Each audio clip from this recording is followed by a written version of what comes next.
Assalamualaikum warahmatullahi wabarakatuh. Waalaikumsalam. Kembali lagi bersama saya Subari, dan kali ini kita akan membahas tentang perencanaan dalam organisasi.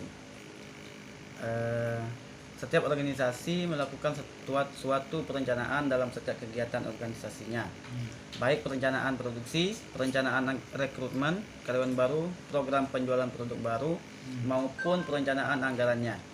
Perencanaan atau planning merupakan proses dasar bagi organisasi untuk memilih sasaran dan menetapkan cara pencapaiannya.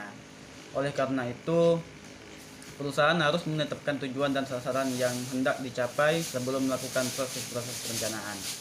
Perencanaan merupakan tahapan paling penting dari suatu fungsi manajemen, terutama dalam menghadapi lingkungan eksternal yang berubah dinamis. Dalam era globalisasi ini, perencanaan harus lebih mengandalkan prosedur yang rasional dan sistematis, dan bukan hanya pada intuisi dan firasat ataupun dugaan.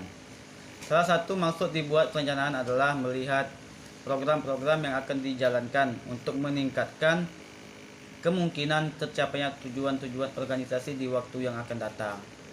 Perencanaan organisasi harus aktif, dinamis, berkesinambungan, dan kreatif, sehingga manajemen tidak hanya bereaksi terhadap lingkungannya, tetapi lebih menjadi peserta aktif dalam dunia usaha. Terdapat beberapa tujuan, yaitu tujuan menjadi jelas dan terarah. Perencanaan sebagai langkah awal dari pencapaian tujuan akan memberikan arah dan kejelasan tujuan tersebut, sehingga semua komponen ataupun elemen-elemen dalam organisasi mengetahui dengan baik tujuan yang hendak dicapai. Dan selanjutnya, tujuan yang kedua, semua bagian yang ada dalam organisasi akan bekerja ke arah satu tujuan yang sama. Ketika semua elemen atau bagian dalam organisasi mengetahui tujuan organisasinya dengan jelas dan benar, maka mereka akan bekerja ke satu arah yang sama. Artinya, mereka memahami prosedur apa saja yang akan dilakukan sebagaimana yang telah mereka sepakati dalam perencanaan. Dan yang ketiga, menolong atau mengidentifikasi berbagai hambatan dan peluang. Dengan adanya perencanaan, maka organisasi mampu mengidentifikasi berbagai hambatan dan peluang yang ada. Yang keempat, membantu pekerjaan menjadi lebih efisien dan efektif. Perencanaan memberi pandangan bagi organisasi mengenai tindakan apa saja yang harus mereka lakukan demi tercapainya tujuan, termasuk di dalamnya biaya dan lamanya waktu yang dibutuhkan sehingga tujuan terrealisasi. Yang kelima, perencanaan sendiri dapat diartikan aktivitas pengawasan ketika prosedur kerja sudah ada dan jelas. Tentu hal ini menjadi sebuah kontrol terhadap pelaksanaan di lapangan. Artinya mereka akan bekerja sesuai prosedur sebab perencanaan sebagai pengawasan. Dan yang keenam, perencanaan juga membantu untuk mengurangi risiko dan ketidakpastian dalam mencapai sebuah tujuan. Terdapat berbagai macam risiko dan ketidakpastian yang akan menghadap. Perencanaan juga membantu untuk mengurangi risiko dan ketidakpastian dalam mencapai sebuah tujuan. Terdapat berbagai macam risiko dan ketidakpastian yang akan menghadang dalam pencapaian tujuan organisasi. Oleh karena itu, adanya perencanaan akan memperjelas tindakan-tindakan dan prosedur kerja sehingga ketidakpastian tersebut dapat diminimalisir. Selanjutnya ada tahapan dalam dasar perencanaan. Yang pertama, menetapkan sasaran atau tujuan.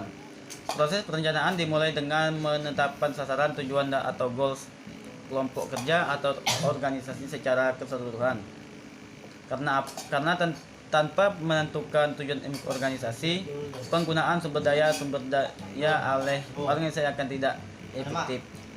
Terdapat tahapan dasar perencanaan. Yang pertama, menetapkan sasaran atau tujuan. Proses perencanaan dimulai dengan penetapan sasaran, tujuan atau goals kelompok kerja atau organisasi. Yang kedua, merumuskan keadaan saat ini. Manajer perlu mengidentifikasi kondisi perusahaan saat ini, sumber daya yang tersedia untuk mencapai tujuan. Hal ini perlu dilakukan mengingat perencanaan adalah menyangkut akan waktu yang akan dicapai di masa yang akan datang. Pada tahap ini, manajer memerlukan informasi-informasi terutama yang berkaitan dengan keuangan dan data statistik. Yang ketiga, membuat alternatif, yaitu menyusun daftar alternatif cara-cara untuk mencapai tujuan yang sudah ditetapkan. Yang terakhir, mengidentifikasi kemudahan dan hambatan. Hal ini perlu dilakukan mengingat kita perlu mengukur tingkat kemampuan organisasi dalam mencapai kesasaran atau tujuan. Oleh karenanya, para personel dalam organisasi perlu mengetahui faktor-faktor internal dan eksternal yang dapat membantu organisasi mencapai tujuannya. Sekian dan terima kasih.